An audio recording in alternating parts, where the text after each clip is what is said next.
I'm very pleased to introduce our next speaker to you. Michael Miller has been doing our parent and family orientation for the last 4 years, and he does this at various colleges and universities all across the United States. And we always have rave reviews, and I hope that you take away a lot of information from him. So without further ado, Michael Miller. Thank you, Michelle. Good morning to you.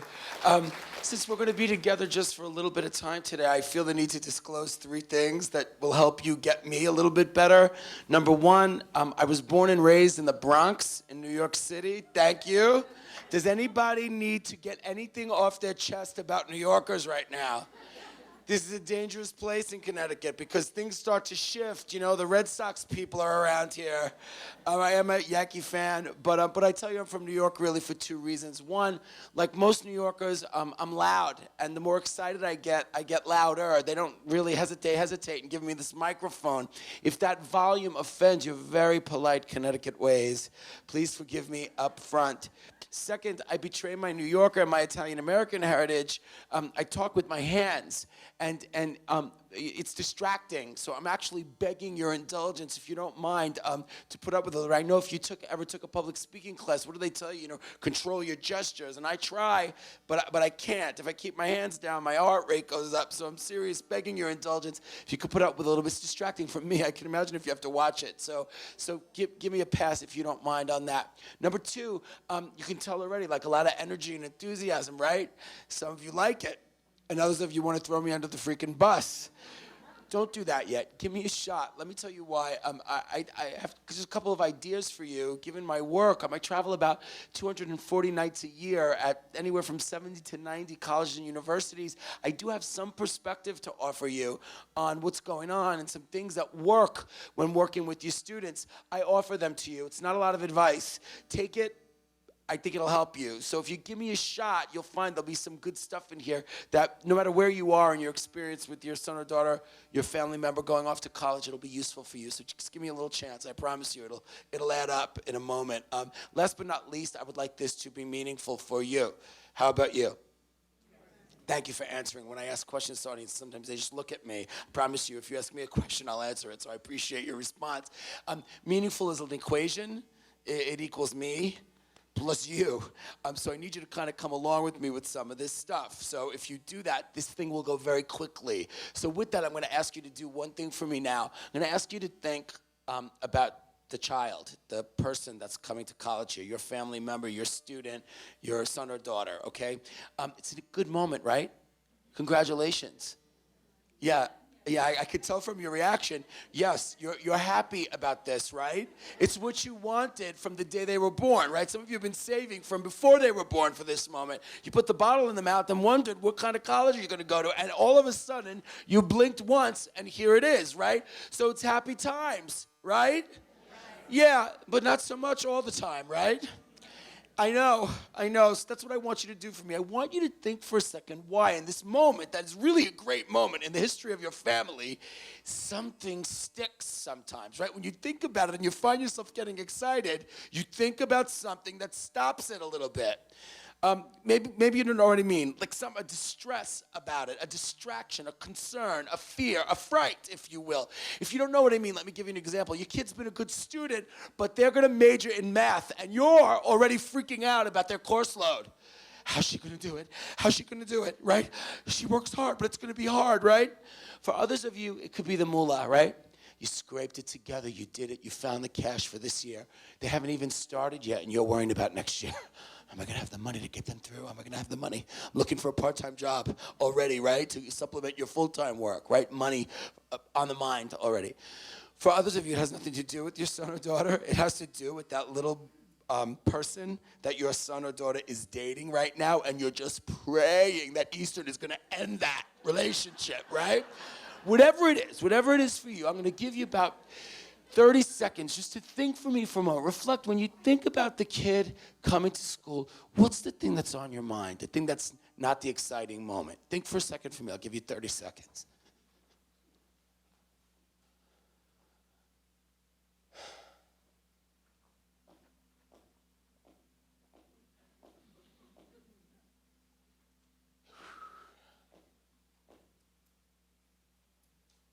I can't stand to wait 30 seconds. You have it? Okay, so this is the only time today, I think the only time today I'm going to ask you to do something I know you don't really want to do. I'm going to invite you to do this for me, please. In a moment, not yet, I'm going to ask you to get with a person you did not come here with. So if you're here as a couple or threesome or a foursome, you can be with another threesome or foursome. I don't care if it's one-on-one, two-on-two, three-on-three, I don't care. I'm going to ask you just to do the following. Say hello to someone that you did not come here with and share your name, where you're from, the person who you're dropping off here, what they might study. That's all easy, right? Name, where you're from, what your kid's name is, and what they might study here. And by the way, if you get nervous because you don't know, because they're undecided, that's the answer, undecided. That's fine. The last thing is, if you'd be so kind, just to share the thing that concerns you the most. What's the fear, the distress, the distraction, the small thing, the big thing that's on your mind about this? Now, here's the good news. If you do not like the person you get stuck saying hello to, I'm only giving you 1.5 minutes for this. So it will be over very quickly. Now, I know you don't want to do this, but watch how long it takes me to get you back once you start. Okay? So let's see who likes the icebreaker and who doesn't. So would you do that for me? Say hello, count of 3. 1, 2, 3. Thank you so much.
Well, thank you very much.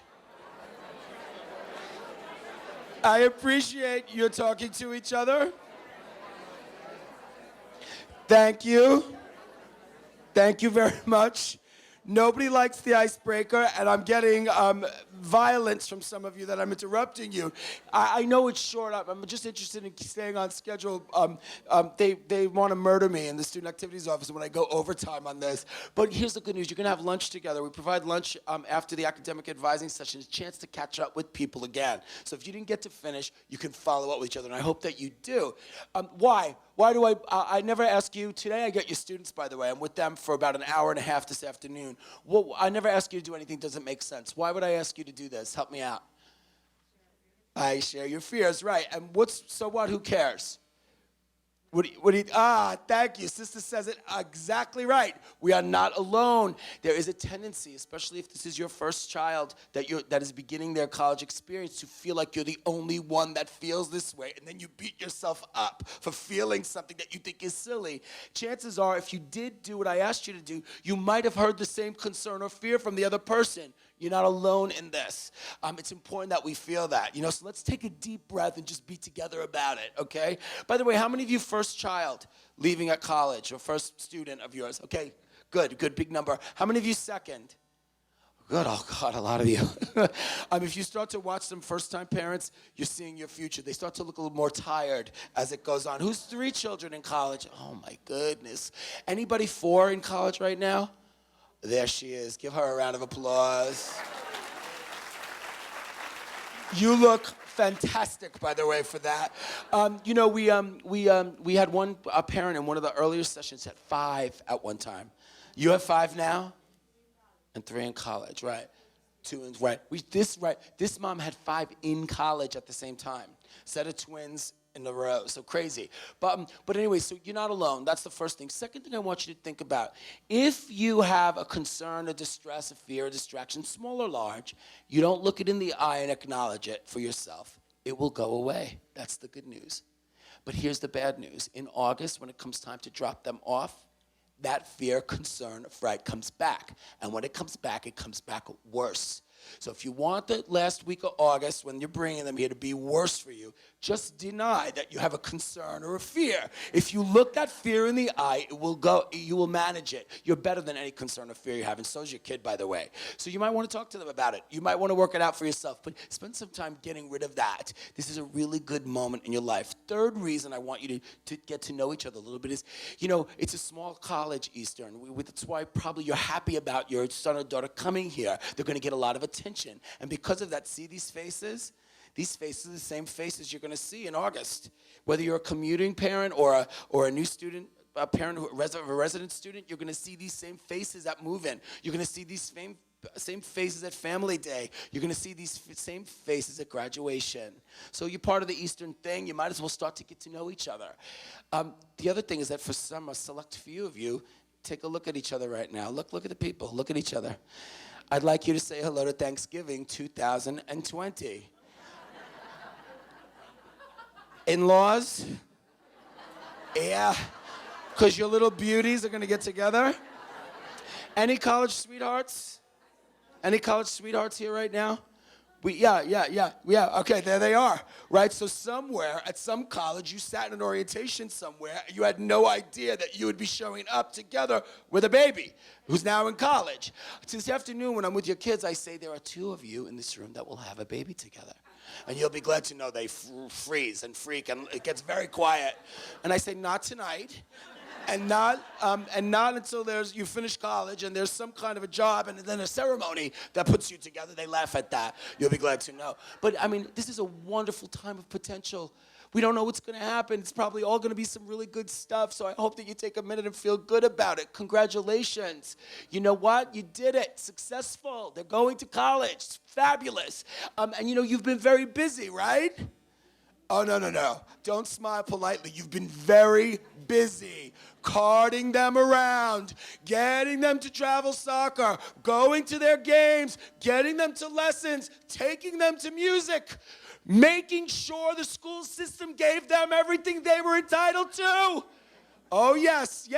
And you have been very criticized about this, yes? Have you heard? Oh, you don't know? Some of you looking at me, smiling politely? Helicopter parents, they're talking about you, the most overparented generation of American students in the history of our country. You. And you've been criticized, right? And I'm going to do the same thing, right? And I'm going to tell you, you better let go. Let go. That's what they're all telling you, right? How do you let go? How do you let go of your child? You don't. It's all a bunch of malarkey. But there's some good things about your kids. The research told us this before they even got to college. As they started to watch how you were raising your kids, there are some problems, and we're going to talk about the problems. We're going to talk about the good stuff now. First of all, your children, they predicted, and it has borne out, are more likely to vote and more likely to run for student government offices on campus than the last generation of college students to come through. Interesting. And by the way, they told us this before they got here. And when they got here, it happened almost overnight. We saw a whole shift in student leadership, student engagement on those kinds of things, right? Second thing, you probably noticed your son or daughter has an interest in the environment. It is not part of a movement. They are not going to burn a building down because, the water is polluted. What they do is small personal things, right? So when they might take an hour-long shower, right? But you might notice they get really pissed at you when you put the can in the wrong recycling thing, or you put the paper in the wrong thing, or you run the water too long. It's very interesting. The environment is very personal to them. They express their concern about nature or the environment being green in very personal ways. It's very part of their kind of fabric. The third thing, and this is very interesting, they're more likely to believe that institutions in society, police, fire, emergency service, are going to help them. They actually have a very abiding faith that the structures in society work for them and will help them if they need it, more than the last generation that came through. I wonder why that is. You know, right? Because the person in their life where they develop their trust for anything that's supposed to work is you, and you followed through. So therefore, they expect other adult types to follow through for them too. Pretty nice about you, right? So you've been very involved, and you've been very connected, and you've been very in their business and in their life. My question is, what are you gonna do now? Oh, I don't know if you know this. You're not involved. Oh, you might be paying for it, but you're not involved. What are you gonna do?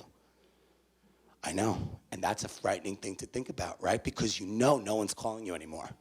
You know when they don't do well on the calculus test, the professor's not calling you. What are you gonna do? This is what we're gonna talk about very quickly for the rest of our time together. There's 4 things that I want you to think about doing. The best part of the 4 things is that they kind of amount to E, C, S, and U.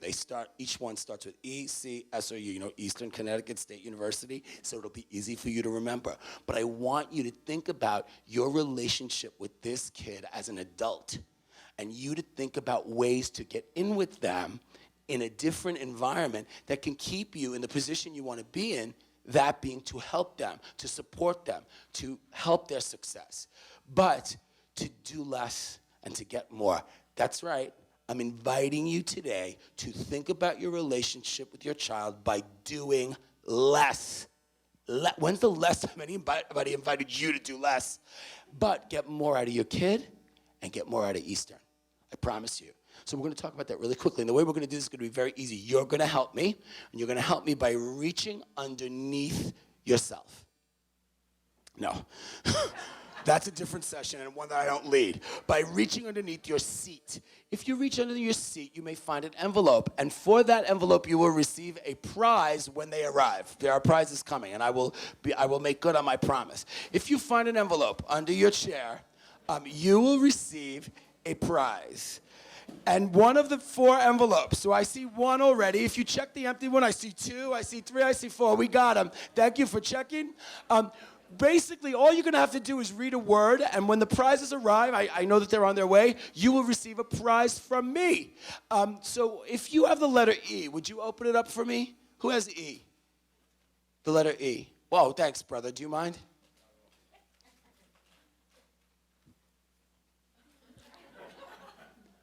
What does it say?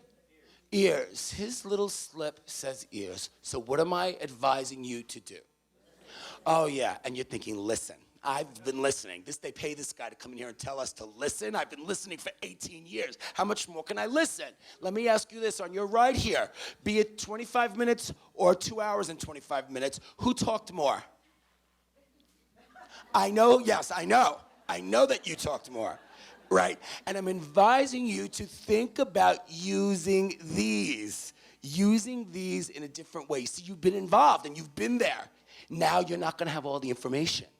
And for you to get the information you need, your listening skills become more important. Give you an example of this.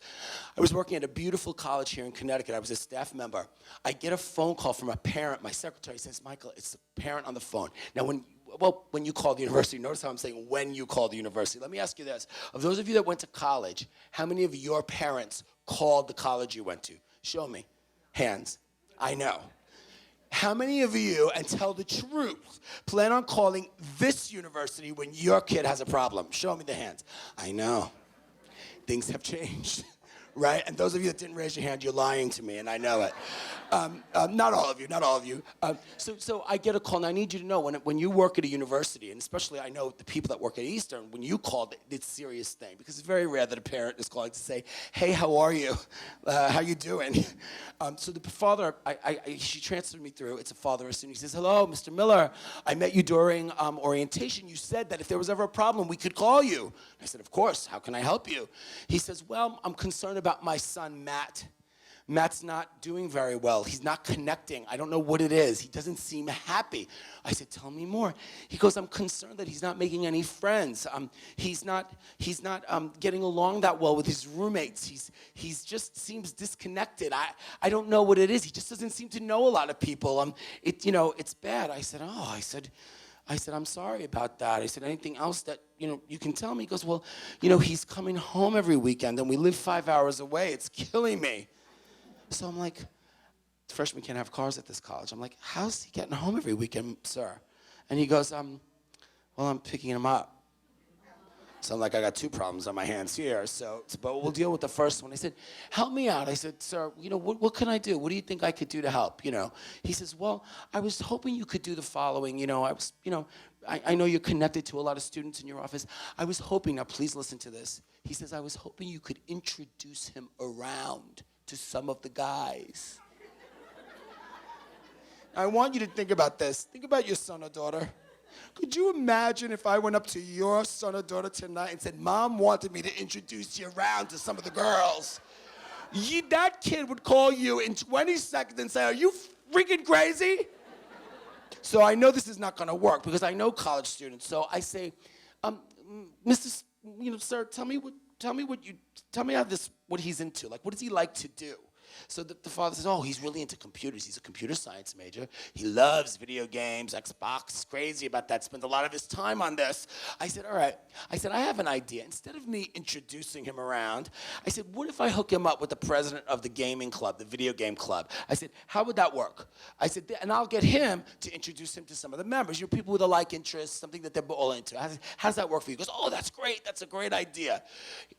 I said, good, I'll take care of this. I said, but, I need to know your last name. And he says, I don't want to give it to you.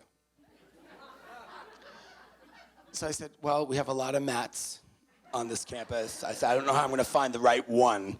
So he laughs and he gives me his name. For our purposes, we'll use Smith. And he says, and I said, all right. He said, can you do me a favor, Mr. Miller? I said, whatever you like. He says, could you call me and let me know how it goes?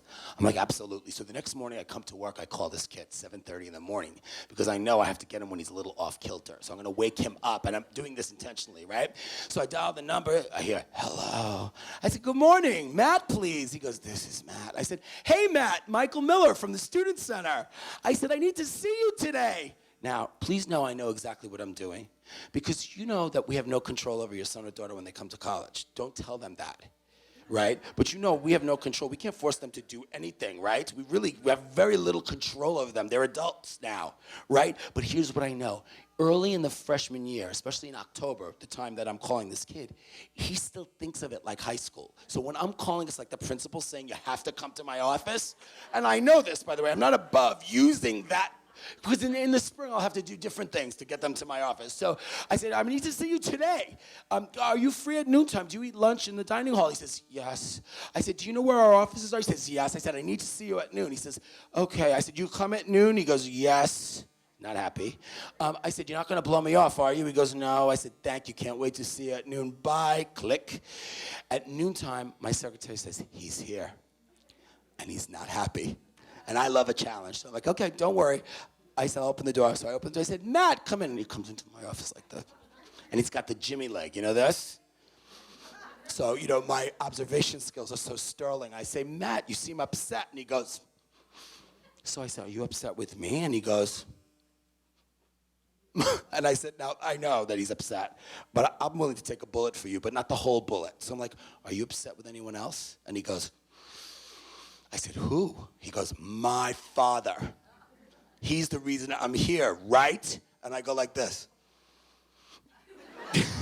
So I said, come on, your dad loves you. He's only concerned about you. You're not going to be in here very long. I said, just need to ask you a couple of questions and find out how things are going. Sit down. So he softens and he sits down.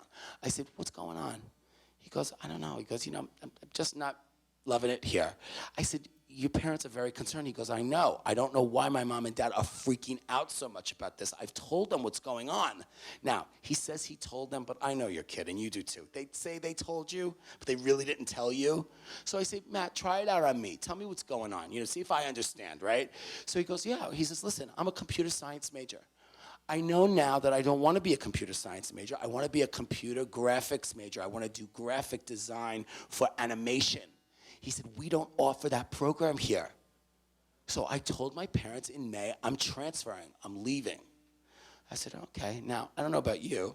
Your kid wants to study something that Eastern doesn't offer. It's a good reason to consider going elsewhere. Now, I don't want your kids to leave Eastern, but if they want to study something we don't have, that's a pretty good thing to think about, right? Second thing, so I said, what else? He goes, the kids are nice here. I like them, but they party really hard. I'm not into it. Like, I'm not into that on the weekend. They're really nice, and they don't do anything bad, he said, but I just don't want to do what they're doing. I haven't found, stuff to do on the weekend that I like. They party really hard, and I'm not into it. Okay, surprising for a 17, 18-year-old to be articulating that way to me. So I'm like, okay, I get that. He goes, and last, he says, Mr. Miller, I'm feeling homesick. I'll be honest with you. It feels really far away. My family's 5 hours away. I feel really far away. I'm going to transfer somewhere that's a little bit closer. All right, so now I'm thinking to myself, very articulate for an 18-year-old, enumerating his points. I understand them all clearly. Now I'm confused, because what is it that the father doesn't understand? He keeps saying, I don't understand why I don't understand. I understand why. The kid understands why. So I'm like this. I said, Matt, you're going to stay here, though. It's October. You're going to stay here till May, and you think you're not going to have one friend? I said, you think your father's going to drive you home every weekend? I said, you got to do something if you think you're going to stick it out. I said, don't you need to have some friends and some people and some good stuff going on while you're here at least? And he goes, yeah. I said, will you meet with the president of the video game club? I said, he's waiting. He'll take you to lunch. He'll introduce you to some of the guys in the group. And, you could see if you connect that way. He doesn't want to, but, old guy, he's being nice because I'll meet with him. I said, good. So I send him out, and I call the father back. Hey, Mr. Smith, it's Michael Miller. What happened? I said, he's a fine young man. I said, I'm a little confused. He goes, what are you confused about? I said, you told me you don't understand what's going on. Let me ask you, did he tell you this? And I told him the 3 things the kid tells me. And the father goes, oh, that. Yeah, he told me that. So I say, well, Mr. Smith, then I don't understand what it is that you don't understand. I said, right. He goes, we don't understand, his mother and I. We don't understand. We would have given our right arm to go to a college like that and have that experience, and we don't understand why he's not loving it. What's the problem here? He doesn't love his son? No. He doesn't care for his son? No. He doesn't think college is important for his kid? No. Not listening to the child. And by the way, please now realize you've done everything to make this happen, but this is their experience. And if you want to be in the pole position of advising them and getting them through to their degree, you got to hear the information they're telling you and respond accordingly. The student has more information than you do. Right now, what am I telling you? Yes, you've been doing more talking. You have to teach your kids things. Right? To learn the lesson, you have to tell them, and then yell at them, and then tell them again, and then they get it, right? Times have changed. Now you need to listen, because here's the thing. The things they tell you, I'm not concerned about, because you will listen to those things, right? When they tell you something's not working or that they're unhappy about something, you can deal with that. You can help them. It's the things they don't tell you about that I want you to pay attention to. When you talk to them when they're away at college and they're not mentioning their roommate for 3 or 4 phone calls, that's a problem. But if you're not listening, you're going to miss that. You're not hearing about that, right? Because that's the time that you got to ask about it. It's the things they're not telling you that if you're not listening, you're going to miss. The things they tell you, you're going to hear, right? So to stay in that pole position, to keep them where you want them, right, to be in that position to help them, you got to be using these ears in a different way than perhaps you've been doing that now. Make sense to you? Okay, where's the C?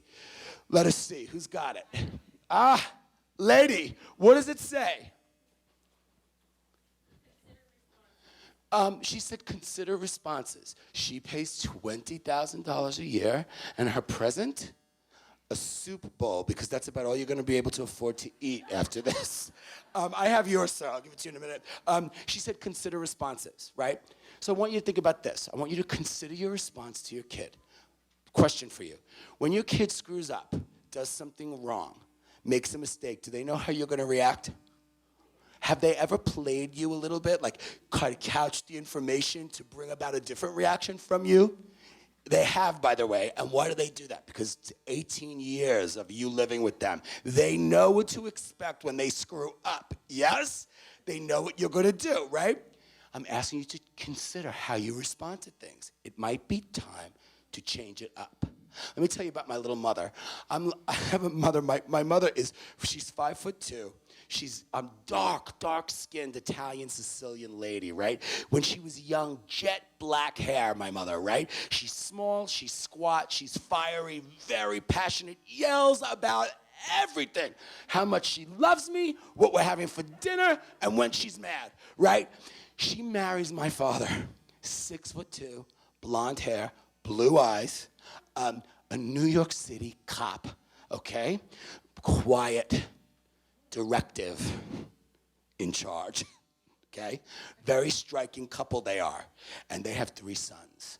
My father, a cop and not a cryptic man.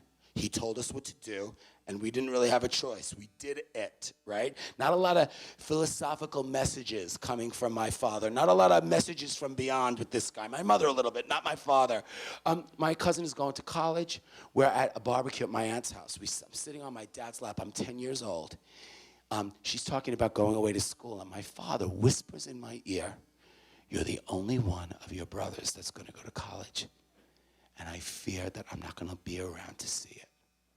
And he kisses me on the cheek, right? So I threw my arms around my dad's neck. That's a heavy thing to say to a kid, especially when you're not used to these kinds of messages.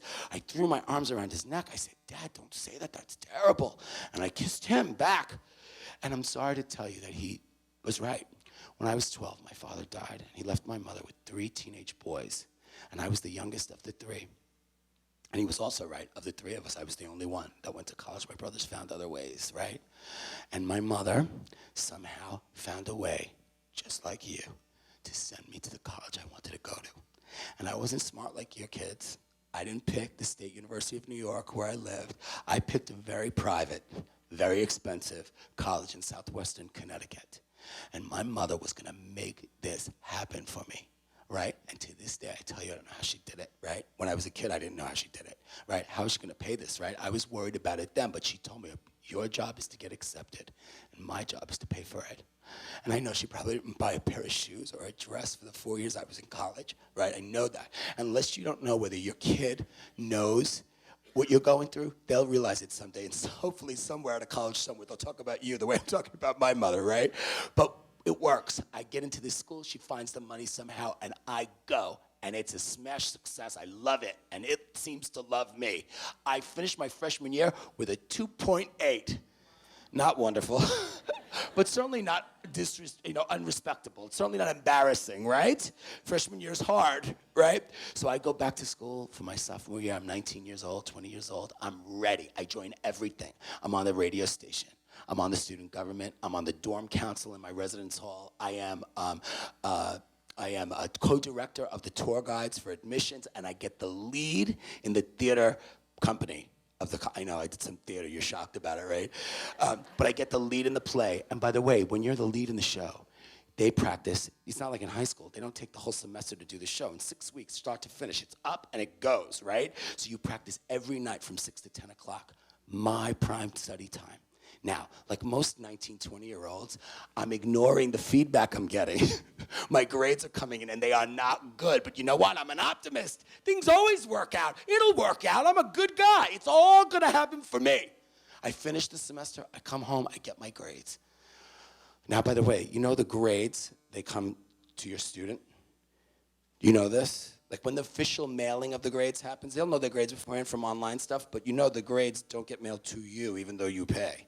They get mailed to them. You have the Family Educational Rights and Privacy Act, the Buckley Amendment of 1974, FERPA, to thank for that. So the grades get mailed to me. My mother is off working to pay my tuition when the grades come.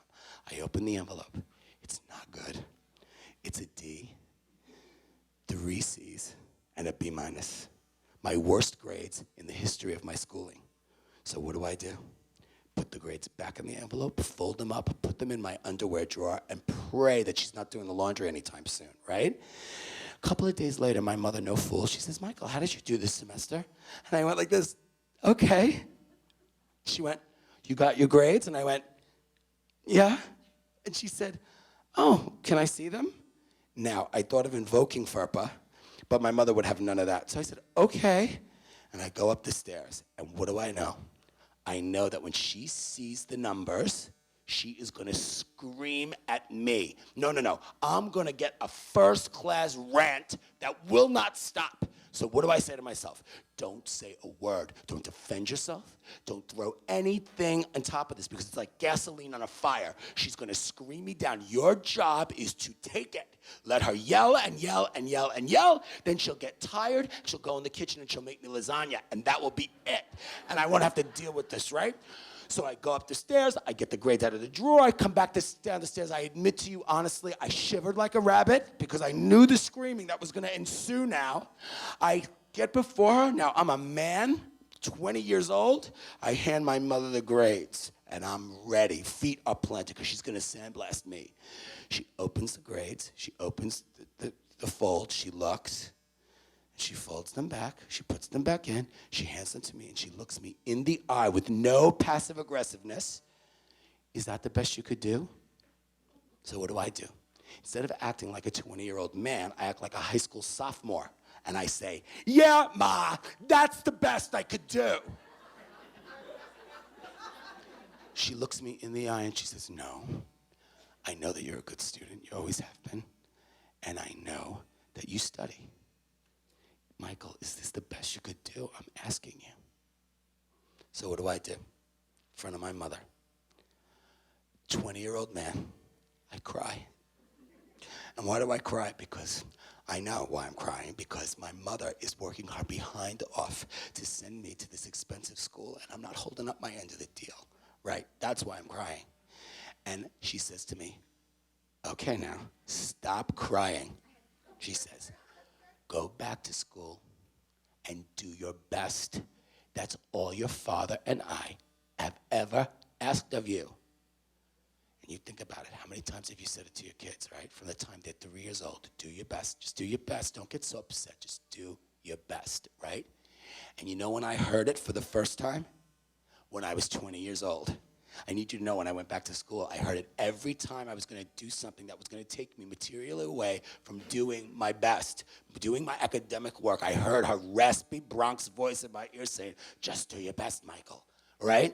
And you know what? I was on the dean's list every semester thereafter, finishing in my final semester with an 18 credit 4.0. I was on the dean's list every semester after that. I graduated with well over a B GPA. Thank you very much. Let me ask you this though. Who won? Who won, my mother or me? Both of us won, right? Who won? We both did. She wanted me to do my best. I did the best I could with the rest of it, right? 20 years old and learned the lesson she tried to teach me my whole life. Why? Because she changed it up. Had she done what I was used to, it would have gone the way I planned. She would have yelled me down. We would have eaten the lasagna. The next thing I know, I'd have been joining more stuff. My grades would have been the same thing they were. She would have not caused me to think about it at all had she done what she always did. What does this mean for you? Think about changing your response now. Remember, she threw me off, right? And when she threw me off, she had me right where she wanted me. I want the same for you. Right? So if you've been all over your kid, handling, harassing, haranguing, been on top, been in the middle of it, get on top of them, watch what happens when they bring you something and you say, well, tell me how you're gonna figure it out. They will flip out. And by the way, in that dissonance, you got them. So now they're all ears. Now they're not rolling their eyes anymore because they can't believe that you're reacting this way, right? Same is true in the inverse. Like maybe you have that independent kid, you haven't had to do much. You've been permissive with them and it's worked for you, right? Watch what happens when you flip out on them. Watch. You got them right where you want them because they will be so stunned that you'll get them because they think they know you. Show them you got some tricks up your sleeve and watch the good that can come of that, okay? Who's got the C? E-C, the S, yes. Oh, sister says support. Support. Now you're excited, right? Because you think this is your chance to do something, right? Now we can support them. Now we can be involved, right? Now I can get on top of this. Now I can do things. I want you to think about this. It's happened, you know. Do you know that this has happened? Do you know what's happened? Did you hear? Oh, if you don't believe me, go to Newsweek or the Wall Street Journal. Do you know what's happened? Thank you, by the way. Do you know what's happened? A mother went with her college graduate daughter on a job interview at IBM, and try to get in at the end of the day into the benefits meeting. Support? Nuts. Is this what you want? No, so I'll translate it to you. You know how you've been helping them with their papers, you've been reading them, helping them edit them? You still gonna do this with your college-age child? Let me ask you this, when are they gonna learn to edit their own paper? You still are gonna wanna be doing this? I think you're nuts if you do. Let them learn it. Use the first floor of the library, right? Support means support, right? They're gonna have problems that emerge. There are gonna be problems, by the way. Everyone's smiling at you like this, right? There's gonna be problems, right? Let me give you an example. Bursar's gonna call your son or daughter. Your son or daughter is gonna ignore their phone call. Then the bursar's gonna call them again, and now they're gonna get nervous. And who are they gonna call? The bursar? No, they're gonna call you. And you are gonna wanna support them and be there. And you're gonna call the bursar for them, right? And you're gonna be a little annoyed when you call the bursar, because why are you bothering my son or daughter? And when you hear the nice lady in the bursar tell you what the problem is, now you're gonna be annoyed at your son or daughter. So now you're gonna hang up with the bursar and call your son or daughter back, right? And then your son or daughter is gonna tell you something, you're gonna call the bursar back, right? And then the bursar's gonna tell you, okay, you're in Danbury. Who's the middleman in this scenario? Is it your son or daughter, you, or the bursar? You are. Extricate, extricate, extricate. Get yourself out of it. Make a deal with me now. Support your kid by not supporting them so much, okay? You hear about the bursar? Tell them to go to the bursar's office the first time. Make a deal with yourself. Every problem they encounter the first time, let them go to the office and handle it before you do. Let me tell you what happens. What's gonna happen is they're gonna go over there, and the lady, let's pretend her name is Rose, is gonna be very nice generally to your son or daughter. And they're gonna solve the problem on their own, because generally when they call the student, it's something minor, right? When your student solves that problem with the bursar the first time, they will never bother you again about a bursar phone call. And little by little, they'll never bother you again. Right, now, there's gonna be times when you have to be involved. It's a financial aid thing, and they don't know your income, or they don't know the information, they don't know your social security number, they don't know this, you're gonna have to be involved in that. That's fine. First time, they'll find that out and they'll say, you have to call them, they want you to call them. Good, now you're welcome. You know the institution is not gonna be as nice to you the first time. They want to talk to your child. They want to talk to the adult, the person who's responsible. In certain cases, they cannot legally share information with you, and they will not, it's illegal, right? So, help out by helping out less, right? Who are you helping out more in the end? This is what I mean by doing less. If they learn to navigate Little Eastern, you know what they're gonna learn to navigate later? The cell phone company. Doesn't your son or daughter deserve the pleasure of dealing with the cable company on their own?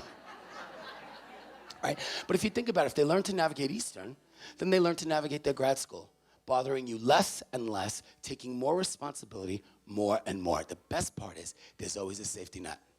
Because in the end, one way or another, you'll find out. When they don't pay their bill, when they don't do their thing, it'll eventually come to you. So we have a safety net here. Now, please know I'm excluding two things. I'm excluding health and wellness, and I'm excluding safety.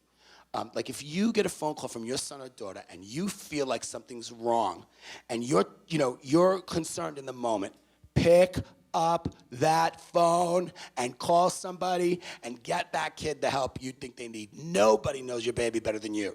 So I'm telling you, health and wellness, mental, physical health, you hear something that's odd, get on top of it. We will help that. That will sound, all of the at-risk things will go into place to help you.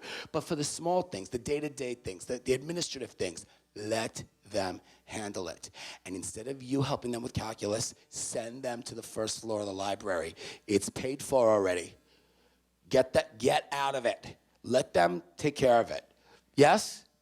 Last but not least, where is my wonderful, wonderful you? What does it say?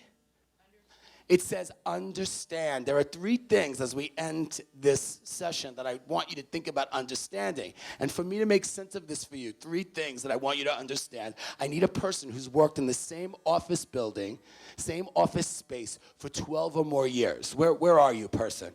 You have. May I talk to you? You worked it right, so the same place. You go for 12 years? 14 freaking years to the same place. Good, I want to ask you a question. When do you go back there? Okay, in September, how would you feel? Listen to this. 14 years going to the same place, right? I send a van to your house when you go to work in September. And when you come out of your house, you're about to go to your car, and you're like, oh, I said, no. And I'm smiling at you like this. Come on. I'm going to take you to your new building. Come on. Best years of your life are ahead. Come on. And I put you in that van, and I drive you 20 miles in the opposite direction. And I point to your new building. And I open the door, and when you come out, there are a bunch of people in blue shirts smiling at you like this. And I go, there you go. There you have it. Best years of your life. How you feeling? Yeah, you know why you're not feeling good? Because, in your old building, did you know where to go and get lunch? Did you know where to run some errands, quick errands when you're on your way home? Yeah. Did you know where the toilet was? Yeah. In the new place, you don't know any of that. Is this ringing a bell for anybody? 12 years, 13 years, they go to the same school system. They know everybody. Now we're all like this with them. Right? Right? Can we empathize a little bit? Can we understand why they were a bitch to you? Because you know what? They don't know where the toilet is. And tonight they're sleeping 5 feet away from a stranger. If that does not bring the runs on, I don't know what would. But what are we doing to them? All of us, me included, like this. Right? You know why they were that way, bitche? You know why they're that way? Because they don't have skills yet, right? Most 17 years, now you may have one that is like this. It's the rare gem among the teenagers. 17, 18-year-old kid generally doesn't say to their father or mother, gee, Mom, Dad, I know I've been a little persnickety lately. And really, it's because I'm having separation anxiety issues. And I want to make you proud. And I'm not sure that I'm going to be able to do what I need to do in college. And you know what? I'm afraid of leaving our house. And I'm afraid of leaving our family, even though I'm rotten all the time lately. And I really hope that you'll put up with me during these turbulent times, Mom. They don't do it. That's what that behavior is saying. And we have to understand that. We have to empathize with them, right? And what do? We make it worse. Best years of your life. Best 4 years of your life. Best years of your life, right? It's true, though. Those of us who went to college probably will say college was some of the best 4 years of our life. But the thing that we forget is that's in retrospect. Going through college, there are lots of problems and troubles. So why would we put that extra pressure on them already to make it the best 4 years of your life? Let's let that happen for them as it happens for us, right? So empathize with them, what it must feel like to change up. This is the reason for the strange behavior lately, all right? The other thing I want you to understand is time, okay? It's the 5 S's of time. 3 of them involve your student at school, and 2 involve them when they come home. Sleep, study, socialize. Everything will change for your son or daughter when they come to college. And by the way, if your kid is commuting, it changes for them too. Everything will skew later. Everything. They will sleep later, even if they're a morning baby. They will sleep later than they did at home. They will study at later hours than they did. And they will socialize later than they do in their town where they're from. Here's the good news. The good news is for sleep and socialize, you're going to call them and you're going to say, when they're going to say, I can't talk to you now. It's 10:30 at night. I'm studying. You're going to say, you're not studying at 10:30 at night. They are. They're in a study group, and they can't talk to you, right? Because one of the kids in their group is an athlete and got back from their contest at 8:30, had to shower, eat something, and meet with them at that hour. So they are doing these things at 10:30. The socialize, the party breaks out because everybody's here, right? Sad to say, your son or daughter will go on a road trip. They're going to go visit their little buddy at Boston College at 2 o'clock in the morning. Here's the best news for you. You won't know about it. Okay? So sleep, study, socialize. It's fine. It all skews late, okay? Here's the time thing, though, when it impacts you. The last 2 S's. When they stop by at home, meaning stopping by for breaks, right? And the siblings. Let's just talk about this quickly. When they stop by at home, and it is like a stop by because they'll only come home for a few days at a time, if you don't book first with them, you're not going to see them. I'm telling you, you want to be a savvy college parent, Because of Facebook and because of social media and because of texting, their friends are all coming home at the same time. And they're all going to realize it around the second week of November that Thanksgiving planning will start. You should book first. I'm telling you on your way home now, tell them Wednesday night before Thanksgiving, when you come home, you do not go out, you are with us. Put your foot down, because they will book every minute other than the turkey time to be with their friends, because it's not that they don't want to see you, they get booked up, because everybody comes home when they do, all right? So that's when they stop by, pay attention to that. And the second piece to that is the siblings report. If you have younger siblings, they really feel badly when their big brother or big sister, even if they don't get along that well, it changes when the big brother or big sister is away. When they come home and they don't see them, there's no time together, they will tell you after the kid leaves, see, I didn't even see him. And then you're going to feel terrible. Book first with your kid. The other piece to this is, and this is the only advice I'm going to give you today, when they come home, you're going to be getting ready to go to bed. This is like over the holiday break, to go to work, to pay the tuition. Your son or daughter at 11:30, as you're saying goodnight, is going to go to grab the car keys. And you're going to say, where are you going? And they're going to say, I'm going down this road to see Joanne. And you're going to say, no, you're not. And they're going to go, I do this when I'm at college. If I had $1 for every time there was a fight about what the kid does at college that you don't expect them to do at home, I wouldn't have to work next year. So let me tell you something. You want a curfew when they're home? You want rules? It's your house. The thing, though, you have to do is you have to be explicit with them about it. You got to tell them up front. It's a good thing to talk about now, okay? So get in that with them. You have a right to sleep and not stay up all night worrying where they are. If that's how you feel about it, it's your house. But they have to know.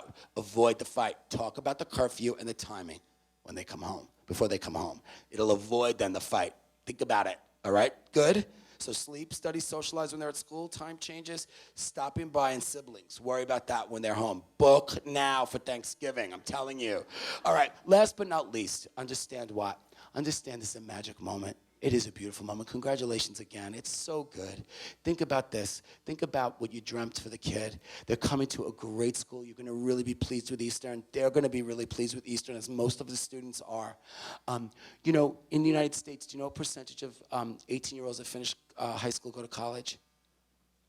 60%. We're very blessed in this country. We have access to higher education, right? 60%. Now, they all don't finish. Only about 36% finish, but not at Eastern. Those other schools in Connecticut don't finish. Worldwide, what's the percentage? Worldwide, 18-year-olds finish secondary school, go to college? 2%. If you're not appreciating this moment, I'm asking you now to please stop and feel good about this. You're helping your child to afford something that a minor percentage of people in the world have access to. It's a beautiful moment for you, and it's a beautiful moment for them, and you did it. So congratulations. Whatever happens, I want you to remember 3 things. First of all, no matter how they act, they need you. I'm telling you, they need you, even though they're not acting like it, some of them right now, right? Number 2, the research is clear. More than any of the previous generation of college students that have come through, they list you as either their best friend or their hero. More than any other generation, they respect you. Even though they don't act like it, that's who they value. And last but not least, they always, always, always love you. And the greatest thrill for us, those of us that work on the campuses and work with your kids, is when they are confronted with challenges and problems, the vast majority of them, 99% of them, behave the way you would want them to. Show their values that you raised them with. But the best part of all of it is you're not watching.